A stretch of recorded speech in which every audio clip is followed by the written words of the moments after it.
दोस्तों नमस्कार। अपनी बाइक का माइलेज कैसे बढ़ाएं, स्टेप बाय स्टेप पूरी जानकारी प्राप्त करने वाले हैं, तो आप इस वीडियो को पूरा देखें। एक छोटी सी मैं कहानी बताना चाहूँगा। एक मेरे अंकल है, उनकी बाइक हमेशा 70 प्लस का माइलेज देती है। तो मैंने उनसे पूछा कि आप ऐसा क्या करते हैं, तो उन्होंने बोला कि मैं भाई गाड़ी को एक हाथ रखता हूँ। एक हाथ रखने का क्या मतलब है, देखिए, वो अपनी बाइक को हमेशा स्टेप फर्स्ट, यहाँ आप देख पा रहे हैं इकोनॉमी शब्द लिखा हुआ है, तो इस इकोनॉमी स्पीड में यदि हम अपना व्हीकल चलाते हैं तो वो सबसे ज़्यादा माइलेज देता है। इसमें 30 से 50 का इकोनॉमी स्पीड है, कुछ बाइक में 40 से लेकर 60 तक का इकोनॉमी स्पीड रहता है।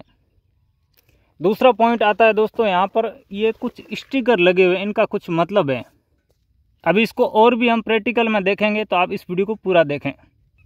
यहाँ पर टायर इन्फॉर्मेशन दे रखी है, तो यदि हम डबल सवारी है तो आगे में 25 और पीछे में 41 PSI हवा करके चलना है, और सिंगल सवारी में 25 और 33 PSI हवा रखना है। अब यदि हमारी हवा सही नहीं है, बराबर नहीं है, तो भी हमारी बाइक का माइलेज पे इफ़ेक्ट पड़ेगा, क्योंकि हवा कम होने से टायर का और रोड का फ्रिक्शन बढ़ जाएगा, घर्षण बढ़ जाएगा। दूसरा और सबसे इम्पोर्टेंट पॉइंट है, उस पर कोई भी ध्यान नहीं देना चाहता है, वो है बाइक का चैन। क्योंकि आपके इंजन की जो भी शक्ति है वो टायर में, चक्के में किसके द्वारा जा रही है, चैन के द्वारा जा रही है। तो चैन का सही से एडजस्टमेंट होना ज़रूरी है। तो यहाँ दे रखा है कि आपका 1 इंच का इसमें फ्री प्ले रहना चाहिए। ये आप कैसे चेक करेंगे, ये आप ऐसे, यहाँ से ये होल दे रखा होता है, यहाँ से अपना ढक्कन हटाया और इसको आप ऐसे कर रहे हैं, ये देखिए जस्ट इसके बीच से थोड़ा नीचे रह रहा है और आराम से आपका ऊपर नीचे हो रहा है। ठीक है, नीचे भी टच नहीं हो रहा है, नीचे से ऊपर इसके बीच में रह रहा है। बहुत ज़्यादा टाइट होगा तो क्या होगा, बिल्कुल भी नहीं हिलेगा। तो यदि आप नए मिस्त्री के पास जाते हैं, चैन टाइट करवाते हैं, तो वो बहुत ज़्यादा टाइट कर देते हैं, उससे भी आपका माइलेज इफेक्ट होता है और चैन सेट की लाइफ कम हो जाती है। देखिए, बातें मैं कोई हवा में नहीं कर रहा हूँ, पूरी साइंटिफिक बातें कर रहा हूँ, क्योंकि जो बाइक के निर्देशन दे रखे हैं उसी के हिसाब से मैं ये सारी बातें आपके साथ शेयर कर रहा हूँ। और दूसरी बात, एक और मैंने निर्देशिक पुस्तिका में पढ़ी कि जब हम फर्स्ट 500 किलोमीटर बाइक को चलाते हैं तो उसमें कुछ बातें ध्यान रखना ज़रूरी होता है, और वो बातें आप बाद में भी ध्यान रखेंगे तो आपको फ़ायदा ही होगा। वो क्या है, देखिए, हमें अपना जो रेस है ना, वो धीरे धीरे बढ़ाना है। मैं देखता हूँ कुछ लोग बिना कारण ही उनका आदत पड़ जाता है, रेस को ऐसा पूरा करेंगे, ठीक है, फिर अगला गियर चेंज करेंगे, फिर पूरा करेंगे, फिर गियर चेंज करेंगे। ऐसा करने से आपका जो फ्यूल इफ़िशियंसी है वो लगभग 33% तक घट जाता है। और ऐसा भी माना जाता है कि यदि हम 60 से प्लस की गाड़ी चला रहे हैं तो उसमें भी आपका फ्यूल इफ़िशियंसी 33% तक कम हो जाता है। ठीक है, चलिए अब सही से इसके गियर लगाना भी देखेंगे।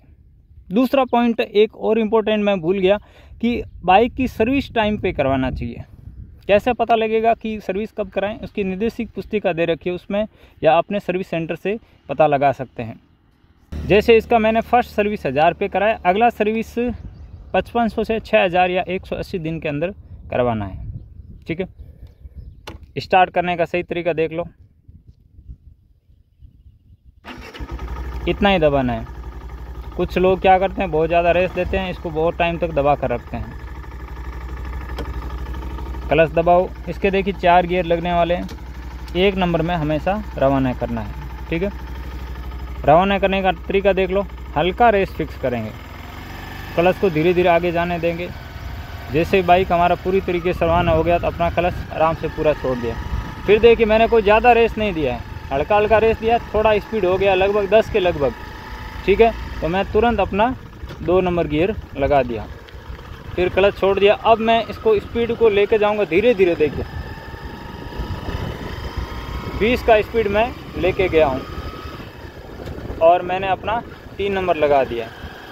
फिर मैं इसको धीरे धीरे 40 के लगभग लेके जाऊंगा या 40 तक लेके जाऊंगा। अब मैंने अपना 4 नंबर लगा दिया। आपने देखा कि मैं बिल्कुल भी आरपीएम को एक्स्ट्रा नहीं दे रहा हूँ। जिस हिसाब से बाइक आरपीएम को ले रही है, यानी अपना रेस पकड़ रही है, स्पीड पकड़ रही है, उसके हिसाब से मैंने अपना रेस बढ़ाया है। तो ऐसा करने से आपका फ्यूल इकोनॉमी यानी फ्यूल वेस्टेज नहीं होगा, फ्यूल इकोनॉमी अच्छी रहेगी। फ्यूल इकोनॉमी आप अच्छी मेंटेन करके चलते हैं तो बाइक का माइलेज गड़बड़ी नहीं होगा। दूसरा और सबसे इम्पोर्टेंट पॉइंट गियर लगाने में, फर्स्ट तो हमने सीख लिया कि धीरे धीरे रेस बढ़ाना है और गियर लगाना है। दूसरा क्या है, जैसे मेरा स्पीड माना आगे गड्ढा है, मैंने स्पीड कम किया, ठीक है, पीछे का हल्का ब्रेक दिया, स्पीड कम हो गया। अब देखिए मेरा स्पीड 20 से नीचे आ गया तो मैं क्या करूँगा, तुरंत अपना गियर शिफ्ट डाउन कर दूँगा, ठीक है। अभी 10 का आ गया तो मैं इसको 2 नंबर में ले आऊँगा। यदि हम सही गियर नहीं लगाते हैं, इससे भी हमारा अपना फ्यूल इकोनॉमी ख़राब होता है। तो यदि स्पीड कम हो गया है तो गियर निकाल दो, स्पीड बढ़ गया है तो गियर लगा दो। फिर अब मैं धीरे धीरे वापस स्पीड बढ़ाऊँगा। 20 प्लस का हो गया फिर मैंने वापस अपना 3 नंबर गियर लगा दिया। ओके, समझ गए। फिर 40 के लगभग होगा तो मैं अपना फिर से वही 4 नंबर लगा दूँगा, ठीक है।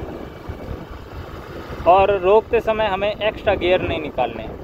रेस कम कर दो, पीछे का ब्रेक दबाओ, धीरे हो गई है तो अपना फिर रोकने के बाद है जो अपने को सारे गियर बिल्कुल धीरे होने के बाद मैंने सारे गियर निकाले हैं, ठीक है। तो ये कुछ इंपॉर्टेंट पॉइंट रहते हैं जो कि बिल्कुल एकदम साइंटिफिक रूप से मैंने आपको बताने का प्रयास किया है।